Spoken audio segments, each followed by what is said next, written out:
Eu sou a Fernanda Belfort. E eu sou a Andréa Janer. E bem-vindos a mais um Duplo Clique. E acho que já como uma tradição, né, desse governo Trump, o ano começa quente e continua quente. Muitos temas para hoje, né? Nossa. E acho que a estratégia de flood the zone para conseguir trazer novos temas, para esconder os que talvez machuquem, segue bastante ativa, né? A gente está gravando sexta-feira, né? São 6 da tarde, e hoje teve um post, né, no Truth Social, que não sei nem se eu consigo comentar, Dé, não sei se você consegue. Foi uma coisa que eu demorei para acreditar, eu achei que era fake news mesmo. Eu vi o post no caminho de um compromisso de trabalho de manhã cedo. Então, sabe quando você está dirigindo e tem que chegar no lugar e olhando o Waze e você recebe aquilo? Eu falo, não, isso com certeza é mentira, alguém fez isso de brincadeira. É um vídeo que, às alturas do campeonato, vocês já devem saber. O Trump publicou no Truth Social um vídeo em que o Barack e a Michelle Obama aparecem caracterizados como macacos. Então, no rosto dos macacos são os rostos deles, né? Então, depois a gente foi pesquisar, é um trecho de um vídeo que tinha sido publicado em outubro do ano passado por um usuário do X. É um vídeo um pouco mais longo, que tem também outros atores políticos, como a Kamala Harris, como Joe Biden, como a Hillary Clinton, também caracterizados como animais. E no final aparece o Trump como um leão, né? Só que hoje o Trump pegou só esse pedacinho em que aparecem Michelle e Barack Obama caracterizados como gorilas e postou na sua conta, na Truth Social. E não é nem pelo fato de estarmos no mês da consciência negra, né, nos Estados Unidos, mas assim, acho que é um first. Acho que eu nunca ouvi falar em nada parecido feito por um presidente da República, né? De um mau gosto, de uma agressividade, né? De uma falta de noção, falta de decoro, falta de tudo, né? E a primeira reação... Nos Estados Unidos é falta de noção, de decoro, tudo. Aqui no Brasil é crime, né, Dea? Que é uma coisa que a gente até estava falando, né? Assim, aqui no Brasil, racismo é crime. Nos Estados Unidos tem a primeira emenda e cada um pode falar o que acha. Isso não é crime. Então, que bom, né, que eu sou brasileira e moro aqui. Uma coisa, assim, indescritível. Eu acho que o outrage que isso provocou, né, o X inteiro tá falando disso. A CNN, tô com ela ligada aqui, tá todo mundo só falando nisso, esperando algum pronunciamento, algum pedido de desculpas, né? Vários políticos também dizendo que não basta, porque o Trump deletou, depois de algum tempo, ele deletou esse vídeo, aconselhado por outros políticos republicanos, inclusive seus apoiadores, né? Seus próprios apoiadores recomendaram que ele apagasse, ele apagou, que é algo também que ele não faz muito, né? Ele não volta atrás dessa forma, assim. Então, né? Não falou nada, simplesmente apagou. Mas, por exemplo, Nancy Pelosi já disse que, assim, não basta deletar. É preciso um pedido de desculpas formal, que eu não sei nem dizer, assim, né? O Barack Obama é o ex-presidente americano, né? Quer dizer, não é nem por isso, né? Antes de mais nada, são 2 seres humanos que foram vítimas de um crime de racismo, um ato de racismo. Mas, além de tudo, ele é o ex-presidente, né? Então, assim, por isso que é por essas e outras que eu acho que o Trump tá realmente... Ele tá gagá. Eu acho que ele tá gagá, eu acho que ele tá senil. Eu acho menos sério ser o Obama e ser um ex-presidente do que se fosse alguém desconhecido, né? Eu acho que seria mais sério ainda se fosse alguém desconhecido, porque pelo menos alguém poderoso, que sabe, consegue se defender, que tem tudo isso. Mas por outro lado, aquela coisa, né? A gente tava conversando um pouco sobre isso, né? Como que os Obamas devem estar pensando e se sentindo num momento desse?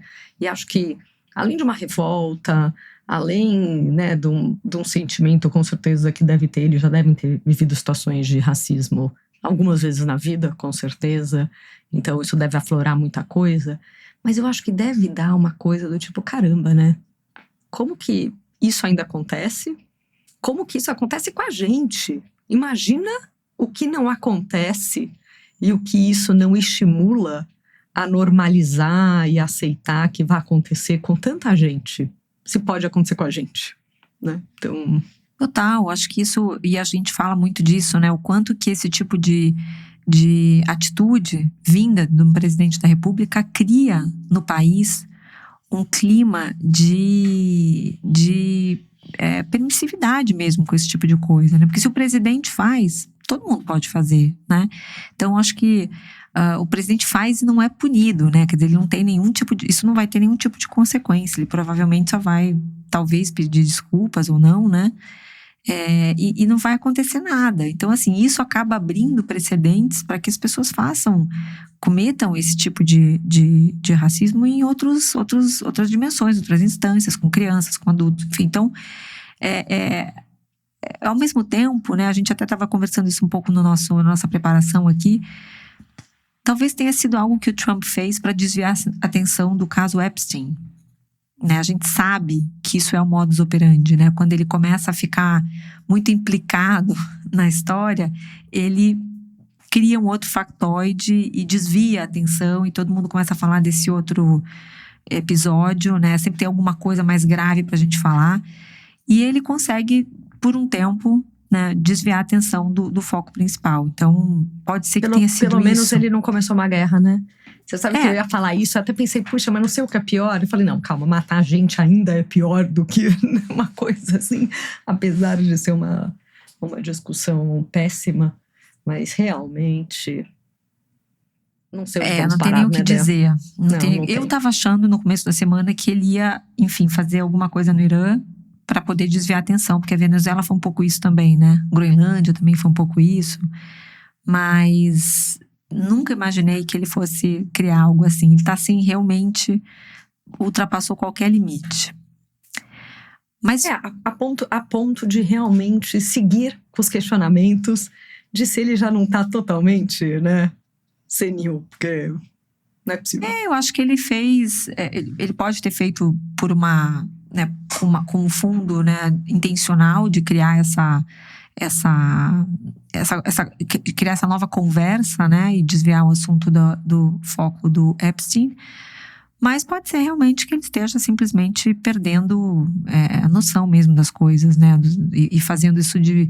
Tá engraçado que a Casa Branca, logo que começou essa revolta no X, em que as pessoas começaram a postar e mostrar o que ele tinha feito, a primeira reação da Casa Branca foi dizer que isso foi um erro de algum funcionário, ou seja, a culpa do estagiário, né? Eles chegaram a dizer, isso está numa reportagem do Financial Times que eu li há pouco, que isso teria sido postado por engano por algum funcionário na conta do Trump. Claro que não foi isso, né? Mas não, enfim.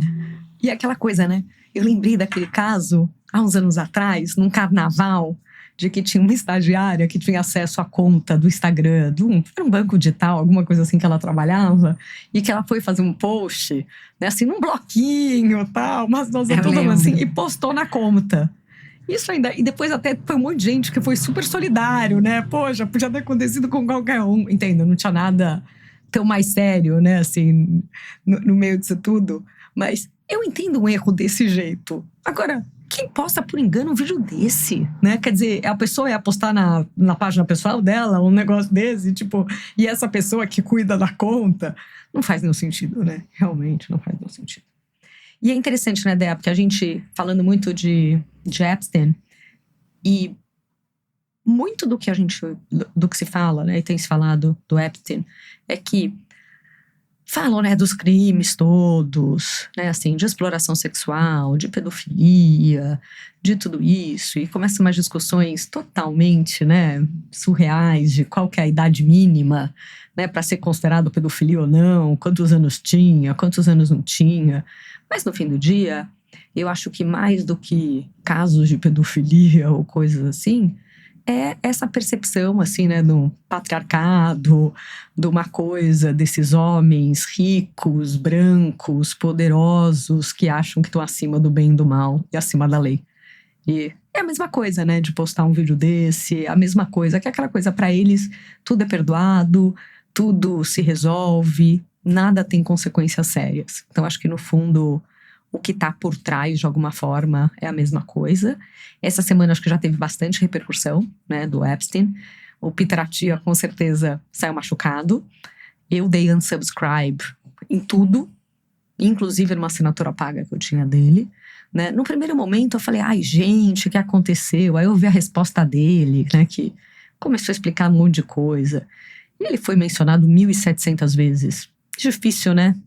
Não é assim, putz, coitado, o cara tava no lugar errado na hora errada. Não, o cara... Eu não taquei fogo no livro dele, porque também não é que tá, como é que fala? Implicado em nenhum crime, né? Assim, as coisas que ele falou e participou e o que apareceu são de extremo mau gosto, mas nada é criminoso.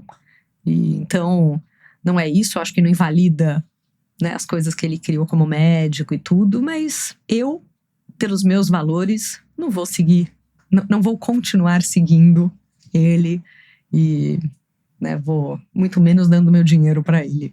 Então acho que é um pouco desse tipo de consequência que a gente precisa ter e mostrar para a sociedade que essas coisas são inaceitáveis, né?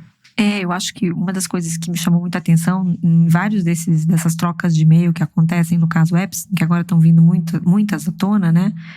É que todo mundo já sabia da realidade, né? Não é que as pessoas trocaram mensagens ou que se encontraram com ele, tiveram algum relacionamento com ele antes das denúncias virem à tona, né? Porque ele já foi preso no início, né? Ali por 2006, 2007.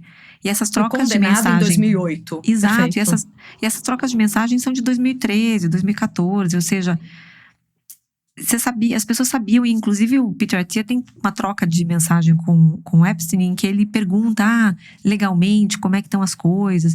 Então, assim, se relacionar com alguém que está implicado legalmente em coisas tão sérias já deveria por si só ser errado, né?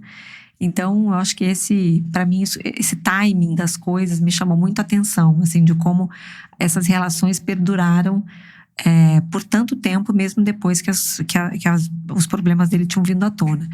E o que o Peter Attia fez naquele seu longo e-mail, né, que ele mandou para o time dele, depois ele acabou repostando no X, é que, né, ele se coloca num lugar, assim, de quase de vítima, né? Eu fiquei deslumbrado, eu fiquei fascinado pelo poder do Epstein, né? E isso é uma coisa que a gente tem que reconhecer, né? Ele tinha provavelmente um carisma, um charme, né? Que conseguiu atrair gente da realeza, políticos, empresários, né? Ele conseguiu realmente ter um alcance e uma penetração, com o perdão aqui do trocadilho, enorme, né? Em vários círculos, em vários países, com pessoas de mundos completamente diferentes. A gente está falando de Peter Attia, que é um médico, a gente está falando do Deepak Chopra, que é um guru de bem-estar, a gente está falando do Clinton, né? São pessoas de universos muito diferentes e todas caíram, né, na conversa do Jeffrey Epstein. Então é muito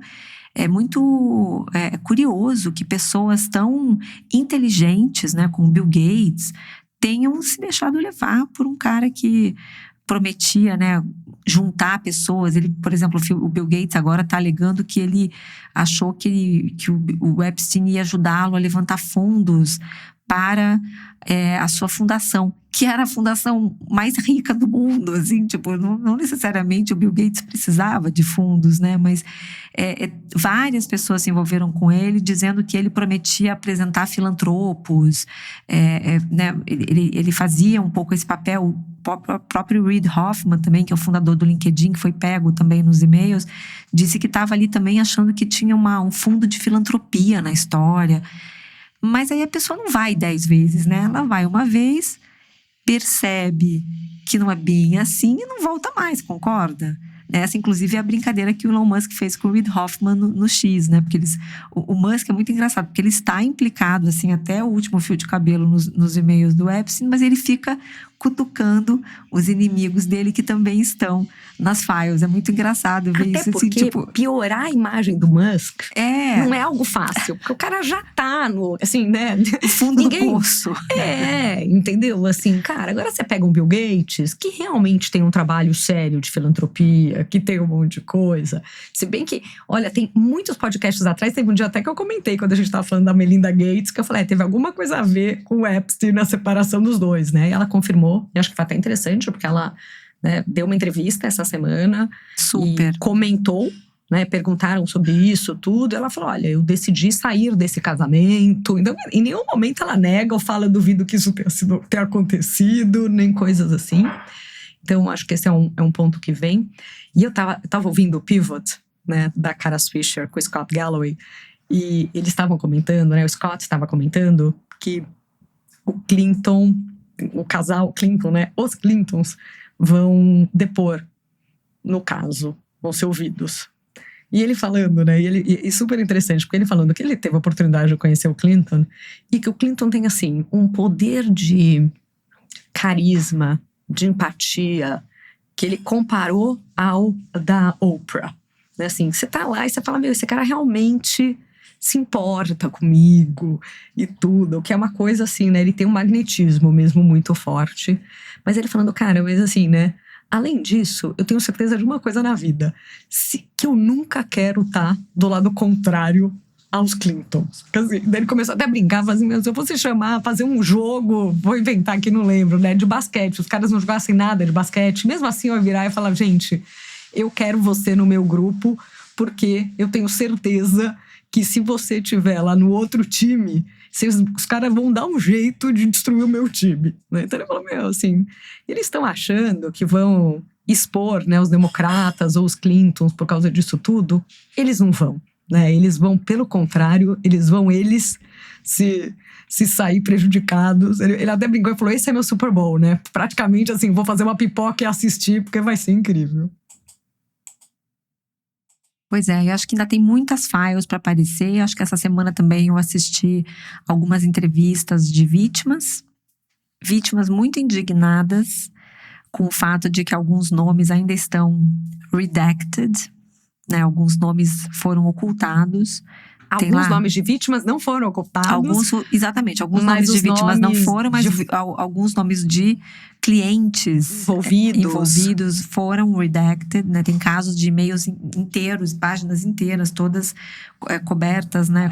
Com... Esse redacted que a Andrea tá falando é quando colocam, não é um branquinho porque é preto, né? Põe um quadradinho preto ali, né? Mas quando você esconde ali com o que tá a informação. Não, inclusive é um termo que eu aprendi nesse processo do Epstein. Eu nunca tinha ouvido redacted. Amiga, eu também. Ampliando o vocabulário. Exato. Como seria em português redacted? Tem a menor ideia. Que seria editado, mas não é editado. Ocultado, é. Sei, mas aí poderia ser hidden. Não sei por que eles inventaram esse termo. Mas enfim, falando em Musk, mudando um pouco de assunto aqui, acho que um dos assuntos também importantes dessa semana relativos a ele, teve 2 episódios engraçados, né? Engraçados não, mas enfim, curiosos. Um deles foi o anúncio de uma fusão, assim, gigantesca. Eu acho que foi uma jogada, assim, muito bem feita do Musk, né? Que ele juntou 2 das suas empresas, a SpaceX, que faz os seus foguetes e seus satélites, e a xAI, que é seu braço de inteligência artificial, né? Que está por trás do Grok e tudo mais. Que eu não uso, até diga-se de passagem, acho que nem a Fê, né? A gente não gosta muito de usar o Grok. Não, eu não uso o Grok de jeito nenhum. Nem eu também não gosto. Acho que ele não tem guardrails, né? Talvez a inteligência artificial mais tóxica que a gente tenha, né? Também não uso o Grok, amiga, de nenhum jeito. Então, todo mundo sabe que o Musk tem ali as empresas todas do grupo dele, e ele deu esse checkmate aí, juntando a xAI com a SpaceX. E no fundo, qual é o que está por trás dessa fusão, né? Tem muitas teorias tentando explicar desde o fato de que ele quer aumentar o valuation somando essas duas empresas, ele aumenta o valuation e pode ter um IPO muito mais bem sucedido, que é uma coisa que ele vai fazer no segundo semestre. Mas, na verdade, tem uma outra teoria muito interessante de que ele quer realmente colocar centros, os data centers mesmo, no espaço. Que é uma conversa que começou no início do ano passado. O Jeff Bezos também falou que os data centers não tem mais que ficar na Terra, né? Porque tem uma questão de consumo de energia, de necessidade de água, e no fundo isso é um grande elefante branco, né? As empresas de IA precisam de muitos data centers para poder funcionar, e eles acham que não tem realmente que usar o território do nosso planeta para abrigar esses data centers. Então eles começaram a pensar na ideia de então fazer esses data centers irem para o espaço, né? E a ideia de juntar a xAI com a SpaceX é isso, né? Os foguetes da SpaceX levariam os satélites que funcionariam como computadores em órbita. Esses computadores processariam dados e treinariam modelos de inteligência artificial. Então, ou seja, em 2 ou 3 anos, seria a forma mais barata de gerar poder computacional no espaço, não em terra. Você sabe que na entrevista que ele deu, né, no painel que ele fez em Davos, que ele chegou lá no último dia, como você mesma contou, ele falou um pouco sobre isso. E acho que deve ter sido aí, porque eu tenho visto poucas coisas do Musk. Mas ele falando que, no fim, o espaço é o lugar ideal para esse tipo de coisa. Você pode deixar os painéis solares virados para o sol e deixar a parte de trás com toda... Não precisa ter uma necessidade de resfriar, né? Porque é super frio. Então, tudo que você gasta, né, e tem um gasto de energia muito grande nessa parte de resfriar, você não precisa fazer. Como sempre, né? Eu acho que aqui não cabe... a gente tem que tomar cuidado com o que a gente fala, porque depois pode ser mal interpretado. Assim, eu acho ele um gênio. Eu não gosto dele. Eu não acho ele um cara do bem. Mas ele é um cara genial. Concordo. O Musk é um sem cara o juízo moral. Sim, sem o juízo moral, ele é genial. E ele tem ideias que são muito disruptivas mesmo. Talvez seja o cara que tem as ideias mais disruptivas hoje em dia no mundo, né? As ideias dele... Ele tá sempre, não sei... 10 casinhas na frente do jogo. Ele já entendeu para onde as coisas vão, né? E de uma certa forma, quando a gente diz que ele entende para onde as coisas vão, ele acaba também fazendo as coisas irem pro lado que ele quer, né? Então, assim, agora ele vai fazer um IPO no último trimestre do ano, ou no segundo semestre. A SpaceX e a xAI juntas valem, né, $1 bilhão 250 milhões de dólares, ou seja, ele conseguiu, né, também engordar ali as duas empresas que juntas valem muito mais. E foi uma visão, assim, uma jogada realmente brilhante. Falando em tecnologia, IPO e tudo isso, outra coisa que acho que gerou muitas conversas essa semana foi o anúncio, né, o comercial de televisão, coloquemos desse jeito, que é um jeito bem brasileiro de falar, da Anthropic para o Super Bowl. Então, a gente sabe que, né, o Super Bowl é o grande evento publicitário americano. As empresas fazem, né, os seus anúncios para serem veiculados, postam eles com antecedência. É tão caro que não se paga, né, assim, o que você vai ter de audiência no dia, mas só o fato de ser o anúncio do Super Bowl e a conversa que isso gera, os que realmente conseguem, né, engajar a gente, gerar conversas, ter esse viral antes, tem um impacto muito grande. E acho que o que mais deu, né, o que falar foram os anúncios da Anthropic. Anthropic é a empresa, né, concorrente da OpenAI. Acho que ficou bem claro que eles são concorrentes nessa conversa toda, que é a dona do modelo, né, do Claude. E é uma empresa que tem, a gente fala isso bastante, mas como para vocês, às vezes esses nomes, para alguns de vocês, começam a se confundir, né, que são muitos nomes. É uma empresa que tem um foco muito mais em vender para empresas. E, consequentemente, né, tem um negócio já mais bem estruturado do ponto de vista de receita e tal. Eles fizeram anúncios falando, né, então são situações reais, tem várias situações, são situações reais, tipo uma pessoa que chega na terapia e fala, eu quero melhorar o relacionamento com a minha mãe, né? E aí, a terapeuta, ou, né, assim, o coach de ginástica, ou personal, começa a responder como sendo um modelo de LLM. E é fantástico, eles são muito bem feitos, porque assim, a forma que eles respondem, o intervalo de tempo que dá, né? Então você faz a pergunta até aquele silêncio, né? E tipo, isso é ótimo, então eu vou. E assim, o jeito de responder. E acho que a primeira conversa, que no fim a briga com a OpenAI ficou muito maior, mas a primeira conversa que eu acho que traz, que é importantíssima, é: que estranho, né? Uma pessoa interagindo desse jeito. E como é estranho ter uma tecnologia ou uma IA nesse papel que deveria ser o de uma pessoa. Não sei se você teve essa percepção também, né, Dea? Mas tem um lado que eu acho que fica de, puxa, será que eu quero uma IA fazendo tudo isso? Então essa é uma coisa que eu senti. E tem a discussão toda de que a conversa continua, isso vira uma propaganda, né? Vira um anúncio de uma outra coisa. Então assim, né, faça isso, mas se você não conseguir, você pode usar esse produto, aqui está um cupom, esse é o site, como se estivesse realmente, né, colocando lá uma propaganda até oculta. E eles viram e falam, né, use o Claude da Anthropic, porque a gente não vai fazer e não vai usar anúncios e colocar anúncios nos nossos modelos. Isso claramente foi uma mensagem, acho que para o Google também, mas claramente para a OpenAI, né? A carapuça serviu assim tão bem que o Sam Altman foi para o X, lá para o X, e escreveu um texto, né, assim, com N pontos e comentários e tudo. O mesmo Sam Altman que, em outubro de 2024, tinha dito de que pensar em anúncios seria o último recurso que ele usaria para manter o modelo de negócio dele em pé. Então ele já trazia isso dessa forma e ele agora está recorrendo como uma das formas de trazer receita e viabilizar o ChatGPT grátis usando anúncios. A gente já comentou isso aqui outras vezes. Né, a ideia não é ter os anúncios misturados com o conteúdo. Então mais ou menos como o Google, né? Você vai lá, você faz uma busca. Em teoria, você sabe o que é um anúncio e o que é resposta orgânica. Então, ter essa diferenciação. Mas ele virou e respondeu, né? Que assim, primeiro, ele achou que a parte boa dos anúncios da Anthropic é que eles são engraçados, ele deu risada. E ele começa a falar, né? Que ele fica se perguntando por que a Anthropic iria optar por fazer algo tão desonesto, que o princípio mais importante para anúncios é que eles justamente não fariam isso lá, que eles obviamente nunca iriam, né, usar dessa forma, até porque os próprios usuários rejeitariam isso.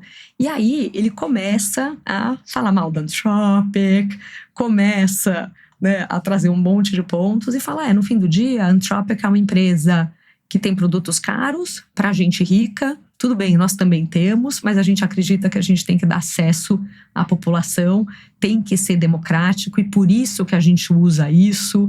E fala assim, né, uma empresa autoritária não vai nos levar até lá sozinha, sem falar nos outros riscos óbvios. Mas começa, é difícil ver o Sam Altman perder o rebolado desse jeito, né, Dea? Então, eu acho que ele é o famoso passou recibo, né?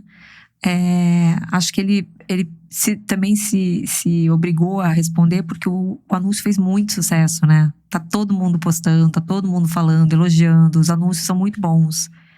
Então, acho que ele teve um alcance, os anúncios tiveram um alcance tão grande que ele precisou dar uma lembrada nas pessoas, né? De por que eles estão recorrendo aos anúncios. A única coisa que eu fiquei um pouco...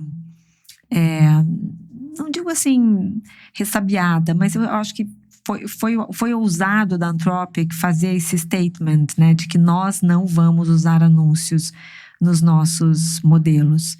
Porque da mesma forma como você lembrou que, né, a OpenAI também dizia que não ia fazer isso e em algum momento precisou fazer, eu acho que essa guerra das AI está ainda muito no começo para uma empresa afirmar que ela não vai usar isso. Eu até entendo que não é a intenção, nunca foi e não é a intenção da Anthropic recorrer a anúncios para poder manter os seus modelos girando.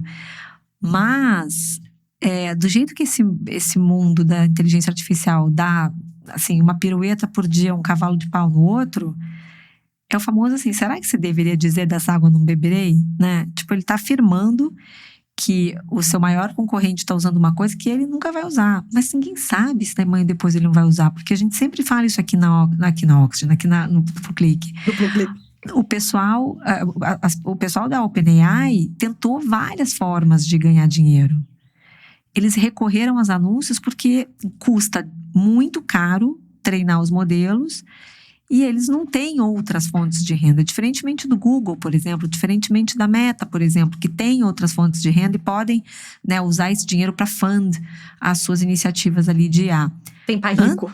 Anthropic e OpenAI não tem. Tudo bem que a Anthropic foi para o B2B e ela está focando nesse público e tudo mais, mas ainda não dá para dizer que eles estão, né, com a vida ganha.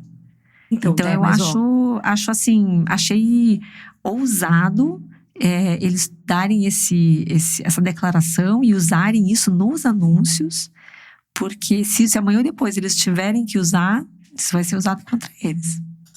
Eu acho o seguinte, primeiro, eles estão ambos preparando o IPO. Então, eles estão no momento de convencer o mercado de que eles são a melhor aposta, né? Então, acho que esse é um ponto. Do mesmo jeito que o Sam falava que não ia fazer anúncio, ou que jamais pensaria em anúncio, a não ser que fosse a última alternativa, e tá indo para isso, a Anthropic pode, daqui a uns anos, virar e falar, gente, mudei de ideia, que loucura. E, honestamente, meia dúzia de pessoas vão lembrar que ele falou que não ia fazer, nós duas entre as meia dúzia. Não sei, acho que a galera mas qual que é o impacto? Então, mas o impacto financeiro que isso vai ter para a empresa, eu acho que vai ser menor. Mas eu até mandei na Tribo de IA essa semana um gráfico do market share do uso de chatbot de IA no mundo, né? ChatGPT tem 80%. Perplexity tem 8,15 para os mais exatos aqui. Google Gemini, 7,2. Microsoft Copilot, um pouco menos do que 4. E Claude, que é da Anthropic, tem menos de 1%. Então, amiga, assim, o custo, porque não é só o custo de treinar o modelo, é o custo de manter o modelo rodando. Cada vez que alguém vai lá e faz uma pergunta e usa o ChatGPT, alguém está pagando essa conta, né? Então, 80% do market share no mundo é o que faz com que a OpenAI tenha uma estratégia em que ela queira ser uma empresa para o consumidor final e não uma empresa que vende para outras empresas. Mas, por outro lado, esse tipo de... Assim, para a Anthropic ir lá e dar uma alfinetada, sendo que esse tipo de chat é 1% do mercado, e onde a Anthropic realmente tem um negócio é via API, né? Que quando você desenvolve um sistema, então digamos que eu tô lá e tô conversando com o bot ou com o assistente de uma empresa. Esse bot está acessando o modelo via API, que é a forma que se acessa, e aí que ele pode chamar várias empresas, mas o grande negócio da Anthropic é esse tipo de coisa. E essas comunicações são todas pagas, né? Seja para a OpenAI, seja para quem for. Então, a maior parte do uso que faz da Anthropic é um uso remunerado. E no ChatGPT não. É o usuário que está usando de graça. Acho que essa é a grande diferença. Mas eu não sei se focar necessariamente só no B2B é uma estratégia que eles escolheram, mas eu acho que tem muito dinheiro para ser ganho no consumidor final. Então, mas como empresa rentável, no ponto de vista de break-even no P&L e garantir que ele vai trazer dinheiro, o caminho que tem já um P&L sustentável é o da Anthropic. E por isso essa discussão toda que a gente começou falando, né? Falando em IPO. Porque é isso, agora vai começar essa corrida toda, né? E quantas empresas, né, Dea, construíram milhões de teses e todas, muitas mentirosas até, para fazer o IPO e depois... Não estou falando que nenhuma dessas empresas é mentirosa, tá? Estou citando no geral. Mas vamos ver o que vai acontecer. Sim. Mas talvez esse seja o começo de uma batalha grande. E acho que a OpenAI... Estou muito curiosa para ver o que a parceria, né, com o Johnny Ive e tudo vai trazer de novidade. Porque precisa ter alguma grande coisa antes desse IPO que realmente posicione a OpenAI de uma forma diferente, né? Que assim, tem alguma coisa que realmente seja um diferencial das pessoas não trocarem o ChatGPT por outro produto e que tenha uma remuneração que mantenha a empresa em pé. para ela conseguir se colocar nesse lugar. Porque senão, você tem o Google com um potencial enorme de pegar todas as pessoas que entram e fazem uma busca ali no Google e começar a trazer para o chat, e Anthropic com a parte corporativa, que o Google também tem, a AWS não tem modelo, né? Mas tem a Microsoft, tem um monte de gente ali atrás. O Google é o único que tem modelo em si, mas o resto tem a infraestrutura, que é o que dá dinheiro. Então, eu acho que a OpenAI tá meio esmagada ali, né? Numa parte que é a mais interessante, bonita, mas é a menos rentável. Então, precisa ver como que ele sai do outro lado. E eles também estão surfando a onda de terem sido os pioneiros, né? Então, a gente sempre fala aqui, né? ChatGPT virou um sinônimo de categoria. Sim. As pessoas, mesmo quando usam outro LLM, elas chamam de ChatGPT. Virou uma parte do vocabulário das pessoas, né? Pergunta aí pro ChatGPT. Virou Gillette, né? Pergunta aí pro ChatGPT. Fala com o ChatGPT. E não necessariamente é o ChatGPT, né? Então, acho que muito disso é o brand awareness mesmo deles, né? Eles são o top. E eu vi lá em Davos, eu assisti uma palestra do Brad Taylor.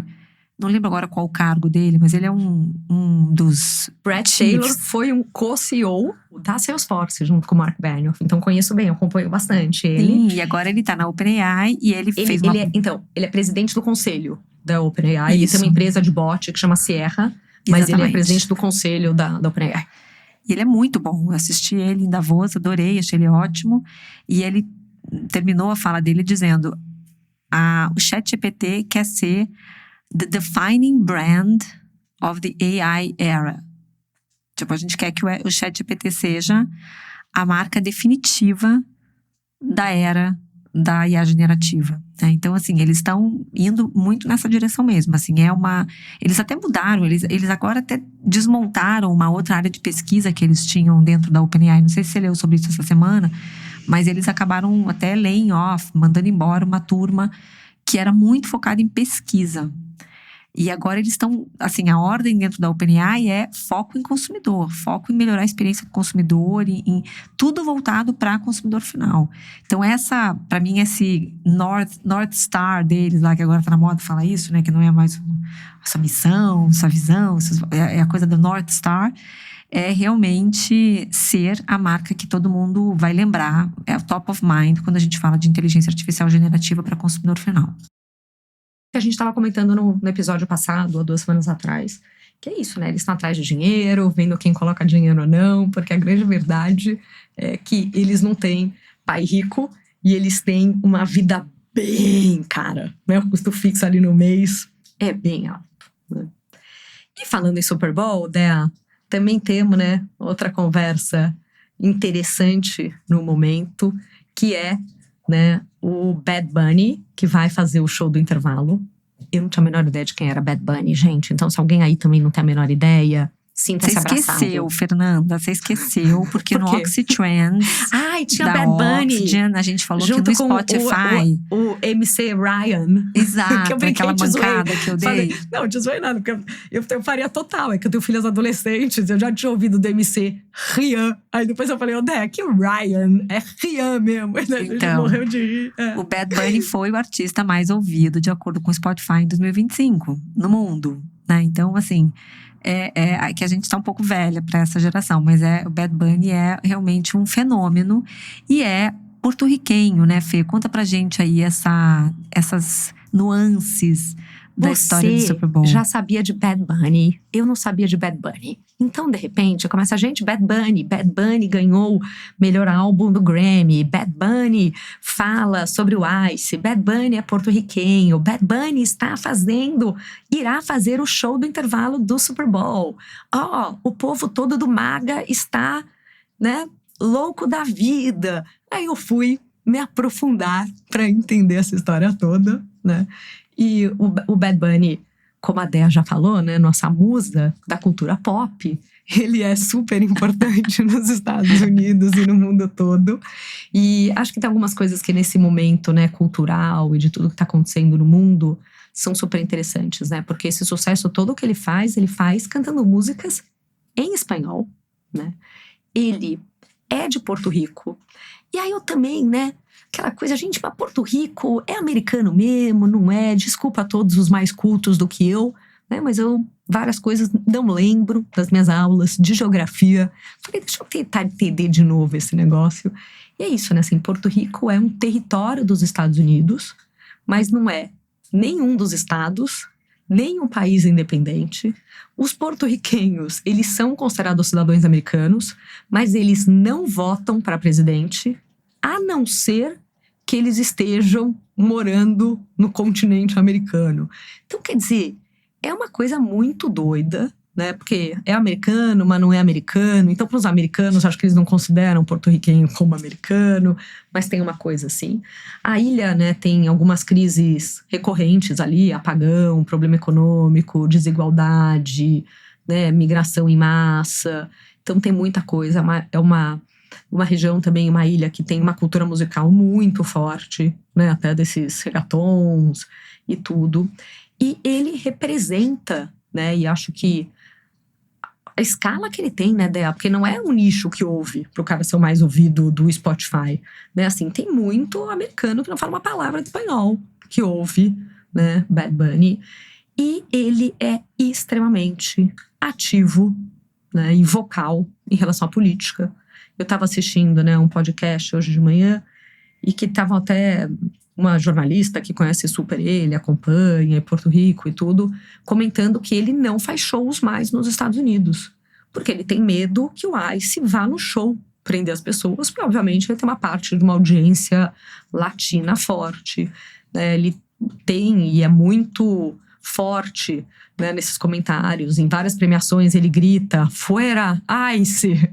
e coisas assim. Então tem aí uma certa expectativa de que ele vá se posicionar politicamente nesse show da abertura. Da abertura não, do intervalo, desculpa. Total. E ele vai ser acho que ele vai fazer uma coisa diferente. Ele diz que todo mundo vai dançar, ele vai fazer uma festa. Os shows do intervalo sempre são um acontecimento à parte, né? Eu, por exemplo, não gosto de futebol americano, mas eu sempre gosto de assistir o que está acontecendo no intervalo. Até porque os intervalos, né, os ads, quem consegue assistir, enfim, em algum canal americano, que você consegue pegar e assistir os anúncios, é uma parte super divertida de um espetáculo que fala muito sobre a cultura americana, sobre as marcas que estão na boca do povo, né, os movimentos culturais, as brincadeiras, tudo isso não deixa de ser algo divertido. Eu gosto de assistir o Super Bowl por causa disso. Amiga, ano passado eu fui para uma reunião a trabalho e estava lá no Super Bowl. E este ano, de novo, vou para os Estados Unidos amanhã, sábado, domingo vai acontecer, eu vou estar lá de novo. Nunca tinha assistido. Você já sabe onde você vai assistir? Nossa, isso é uma grande questão, Fernanda. Onde então você vai vamos ter que trabalhar isso. Acho que eu tô super animada, né? Tipo, gente, ontem em Vegas vou assistir no Super Bowl. Algum lugar que algum coleguinha me leve vai ser uma festa em Vegas. Imagina, deve ter várias watch parties. Eu não sei que horas foi, eu tava cansado. O dia que eu cheguei, eu confesso que eu assisti uma parte meu no hotel, não sei o quê, tudo com uns brasileiros latinos. Depois eu subi no quarto, eu fiquei assistindo no quarto. Mas uma coisa que me chamou a atenção, que eu tô acostumada com futebol, né, gente? Brasileira, né? Futebol, não que assista muito, mas a Copa do Mundo tá aí. Um intervalo, né? Futebol americano tem intervalo e tem comercial. Você joga, sei lá, a sensação que eu tive é assim, os caras jogam 2 minutos para um comercial. O cara joga mais 2 para outro comercial. Então, realmente é o retrato da cultura americana, entendeu? Porque assim, o capitalismo é o show do comercial que entre os comerciais tem um pouquinho de futebol americano. Fiquei chocada, não sabia. É meio isso mesmo. E tem toda essa cultura dos anúncios. Tanto que hoje, por exemplo, já saíram várias matérias, né? No New York Times, assim, os melhores ads até agora. Então tem toda os ads, né? Os anúncios realmente são um acontecimento. Porque são, né, investimentos milionários das marcas. E, assim, tem expectativas muito altas. E muita coisa é piada local, né? A gente assiste alguns ads desses que as pessoas comentam pra caramba e a gente não entende. Porque a gente não tem, né, o contexto, às vezes, de uma história que tá rolando lá, que tem, sei lá, uma pessoa que é famosa lá, ou uma piadinha que só entende quem tá lá. Então, assim, pra gente, às vezes, é um pouco frustrante assistir, entender por que alguns são tão famosos e a gente não entende nada. Mas sempre tem celebridades, né? Acho que sempre tem atores e atrizes que são escalados para fazer algum comercial. Então, é divertido. pode estar fazendo alguma coisa com o Mr. Beast. Então, tem isso, né? Tem um monte de coisa que vai acontecendo. E são os 2 grandes eventos da publicidade mundial, né? Porque eu acho que os Estados Unidos tem um efeito que a gente pode dizer que vira um evento mundial, mas é o Super Bowl e Cannes depois da metade do ano, né, Bea? Que é quando são as listas, né? Os ganhadores de Cannes, os comerciais do Super Bowl, todos os grandes marqueteiros que trabalham com publicidade param para ver tudo, para ver o que está acontecendo, analisar. Ô Fê, também vale a pena comentar, né, desse show paralelo que vai acontecer durante o intervalo, né? Que é uma coisa também bem curiosa, para dizer o mínimo, né? A ala conservadora ali dos republicanos vai fazer um show alternativo com o Kid Rock, que é um ícone, né, da direita americana, e eles vão oferecer esse show como uma alternativa ao Bad Bunny. Então, olha que ponto chegou essa guerra cultural, né? Que o Bad Bunny representa os valores dos democratas, né? Pró-imigrantes, pró-diversidade e tudo mais. E, né, como uma forma de oferecer uma opção alternativa para quem está assistindo o Super Bowl, vai haver um outro show que vai acontecer. Eu não entendi muito bem se é em outro canal, como é que as pessoas vão fazer para assistir o Kid Rock em vez do Bad Bunny. Eu acho que se você não tem, né? Se você não se identifica com os valores mais progressistas e tudo, você muda de canal na hora do show. Não sei. Você tava falando, né? Bad Bunny. Eu comecei a dar risada, gente. Eu, Fernanda, né? Quem me conhece, me conhece. Quem me conhece por aqui já tá me conhecendo também. Mas eu sentei no meu computador, né? Semana cheia, trabalhei um monte, cansada. Falei, pô, deixa eu ver aqui o negócio do show do intervalo, tudo. E escrevi no Google pra fazer uma busca. Fat Bunny. Aí apareceram um monte de coelhos gordinhos. Eu falei, gente, acho que eu errei. Acho que não é bem isso, entendeu? Eu pus Bad Bunny. Eu falei, agora acertei. Entendeu? Então, só pra vocês darem uma risada, porque eu fiquei com a imagem dos coelhos gordinhos fofos. Eles eram meio fofos, entendeu? Da cabeça. Enquanto isso, eu tava procurando aqui, eles vão transmitir o show do Kid Rock no halftime, né, no intervalo, nas plataformas da Turning Point, que é o movimento do Charlie Kirk, que foi assassinado. Hoje, quem preside o movimento é a Erika Kirk. E esse Turning Point é o lado mais extremista dos republicanos americanos. Então, acho que é para essa turma que o Kid Rock vai cantar. Aliás, e aquela fofoca, hein, dela com o J.D. Vance, da separação, o negócio miou, né? Inclusive, a Usha Vance, mulher dele, tá grávida do 4º filho. Porque eles estavam meio então, será que miou? Será que ela apareceu embaixo do tapete só por isso, hein? Lembra que ela apareceu sem aliança? Teve uma história assim? E agora ela apareceu grávida do 4º filho. Porque eu acho que a última vez que a gente falou da Erika Kirk foi justamente quando a gente tava falando desse tema, né? Mas a história, assim como veio, assim foi embora. Aquelas fofocas que… Sempre assim, onde a fumaça, fogo, talvez, né? Mas eu nunca mais ouvi falar mais, não. Aliás, ela tá um pouco sumida. Ela tá um pouco sumida também. E falando, né, em Turning Point, esses novos canais versus as mídias tradicionais, o Washington Post também foi uma notícia forte essa semana, né? Com a demissão de 300 jornalistas, parece que começou agora.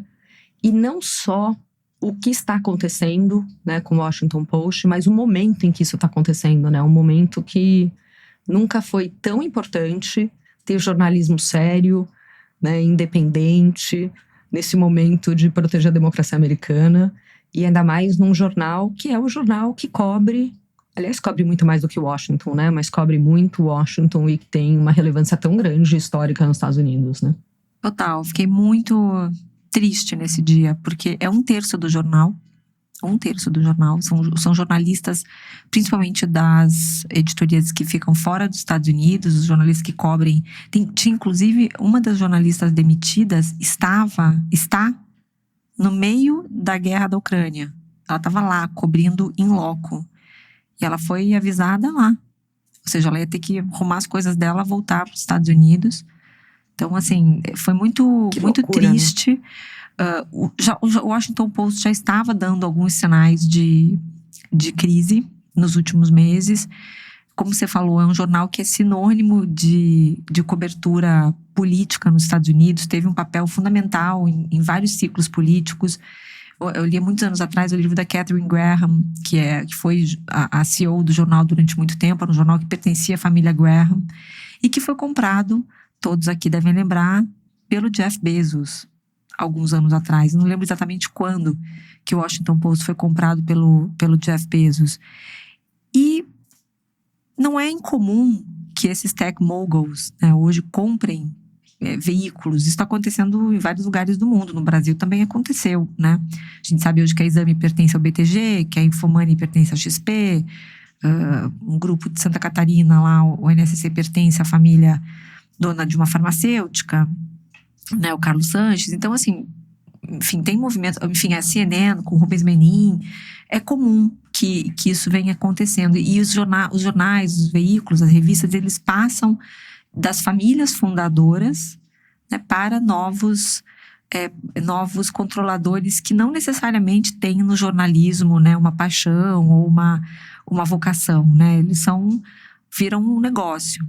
E no caso do Jeff Bezos foi isso. Não foi porque ele gostava do jornalismo ou ele tinha um apreço especial pelo Washington Post. Acho que ele viu uma oportunidade ali de talvez ganhar poder, ganhar trânsito, ganhar influência, talvez.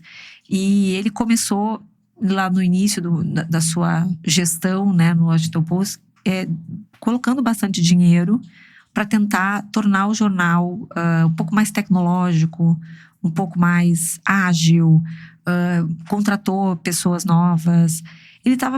A impressão que a gente tinha é que ele estava realmente assim, permitindo quase que um turnaround no jornal e adequando o jornal aos tempos de hoje, né, em que tudo é muito dinâmico, tudo é muito rápido, tudo é muito digital, né?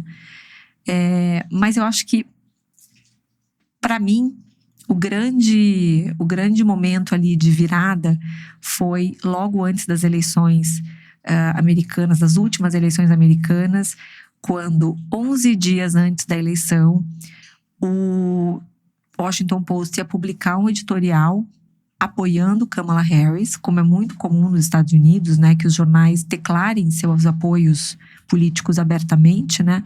Eles iam fazer esse apoio a Kamala Harris, e o Jeff Bezos, na última hora, vetou esse editorial. E foi a primeira vez, pelo menos publicamente, que o Jeff Bezos interferiu editorialmente no jornal. Até aquele momento, a impressão que o público tinha era de que ali tinha um Chinese Wall, ali, ele não interferia na redação. E ali ficou claro que o jornal tinha perdido a sua independência, né? O Jeff Bezos, obviamente, como todo mundo aqui sabe, super alinhado com o Trump, né? E impediu o jornal de fazer o seu posicionamento. Naquele momento, alguns editores bem altos saíram, renunciaram aos seus cargos, e a partir dali eu acho que degringolou. Acho que o jornal foi perdendo a sua razão mesmo de existir. O Bezos acabou interferindo em outras ocasiões também, e já tem um tempo que se fala muito nessa crise do Washington Post, que ele está perdendo a personalidade, perdendo a isenção, e acho que isso também é reflexo dessa influência do Trump em vários círculos, né? Então,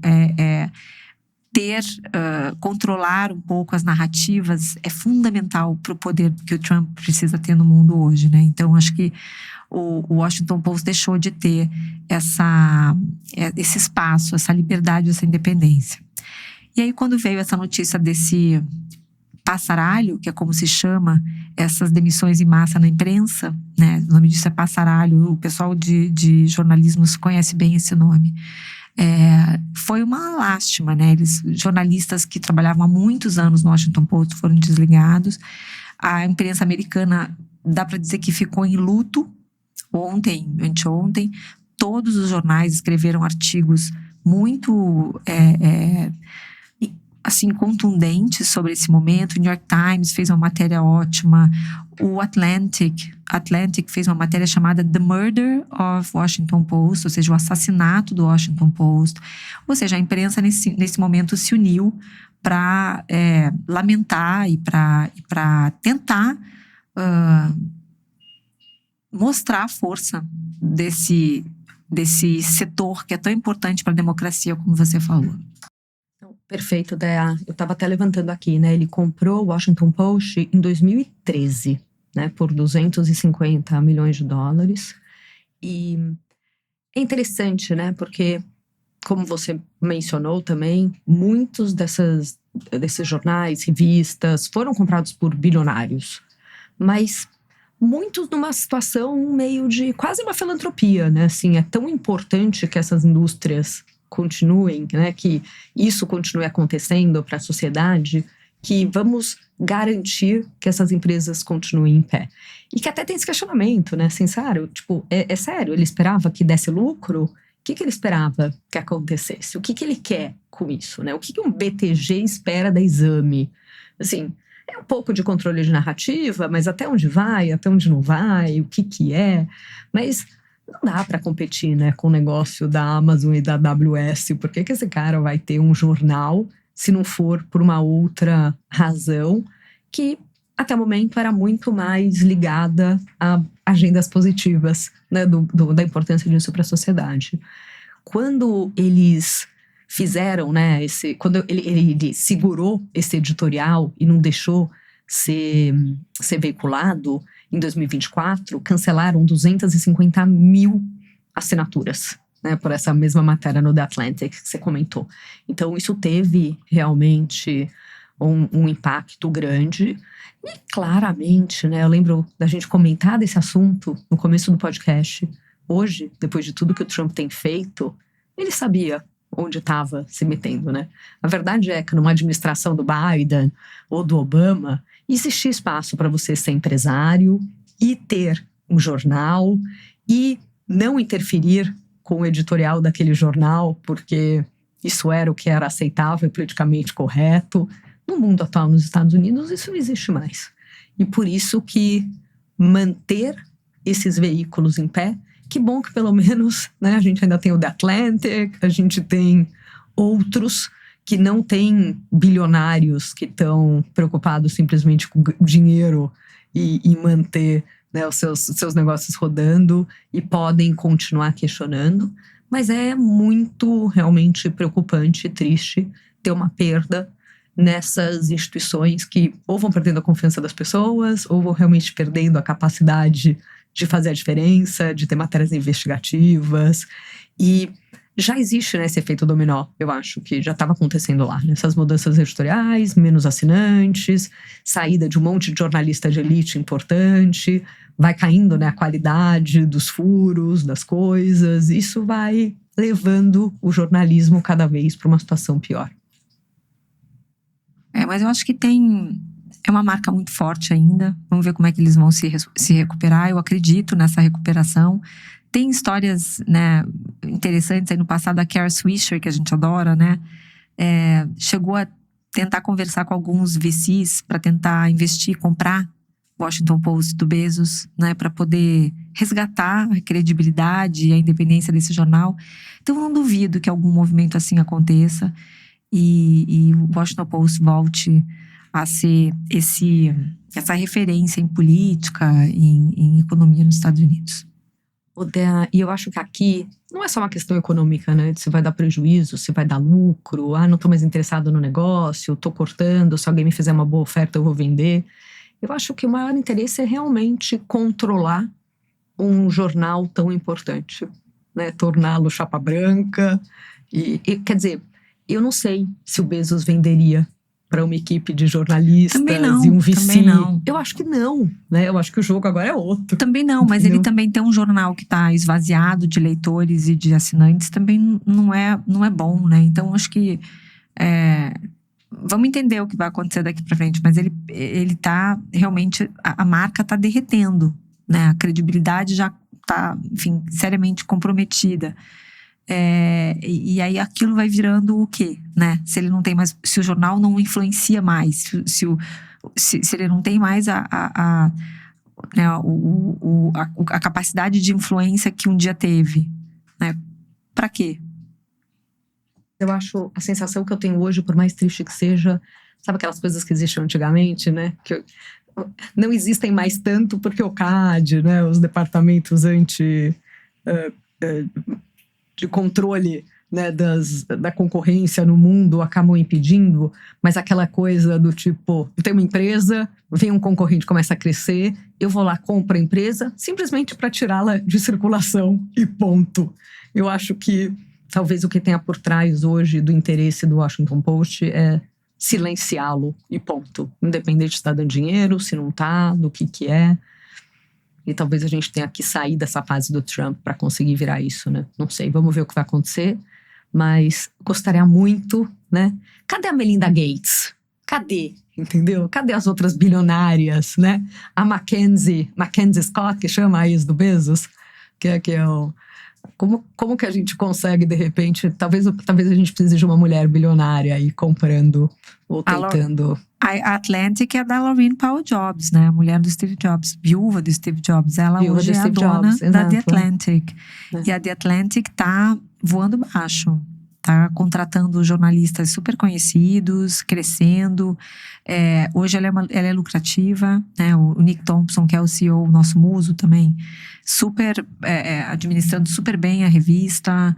Eu não sei como ele consegue, né? Porque eu não sei se você sabe, mas o Nick Thompson, além de CEO da The Atlantic, ele tá em todos os festivais que eu vou, ele é o entrevistador que fala com os principais nomes, né? Ele que entrevista os principais nomes dos festivais, né? Ele tá no SXSW, ele tá em Davos, ele tá em Cannes, e é sempre o Nick Thompson.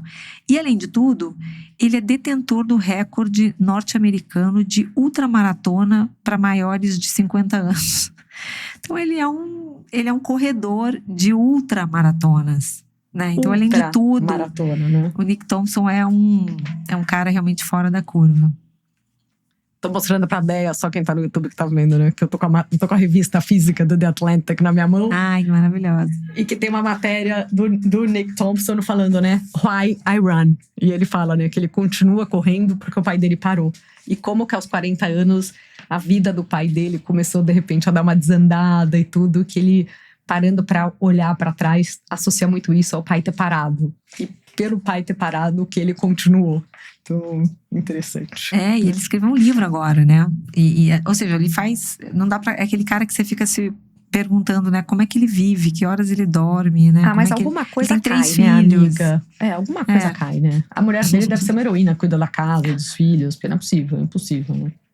Porque treinar pra ultramaratona, quantas horas são por dia? Não é fácil, né? Ultramaratona, escrever livros, ser CEO de uma das revistas mais importantes dos Estados Unidos, viajar pelo mundo inteiro para fazer essas entrevistas nos festivais que ele vai. Ou seja, ele é um cara bem ocupado.